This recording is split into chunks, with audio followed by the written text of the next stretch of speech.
তুই কি আমার চিনিস? আমি হলো এলাকার পাতি নেতা। বর্তমানে আমি যে পজিশনে আছি, পাইলটও সেই জায়গা বসতে পারে না। আমি পাইলটের উপরে বসি।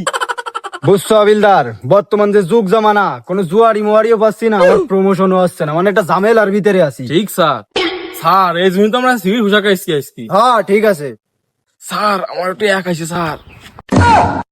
যাও যাও যাও যাও, তুমি যাও, আমি আগতি লাগি। এই, তুই কি আমার চিনিস? আমি হলো এলাকার পাতি নেতা। আগে আমি প্লেন চালাইতাম পাইলটের পিছনে বসে, আর এখন আমি চালাই বিমানে উঠে। বর্তমান আমার পাওয়ার অন্যরকম। আগে আমি 2 গুণ উড়তাম, আর এনে 4 গুণ উড়ে 2 দিনই 70 কোটি টাকার মালিক। আর এরপর দিহা সাক্ষাৎ হলি, বাইবেলে সাক্ষাৎ করিস, তোরে সম্মানের খাতিরে ছেড়ে দিলাম। হাবিলদার কো মাল বালতি পায়ে গেছে, লাঠি নিয়ে বাড়ি মার।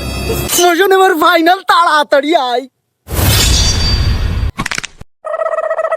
আমি বাড়ি দিয়ে দিছি। তুই কাজ টুক করলি কি? আমি পারি না আর পারি না।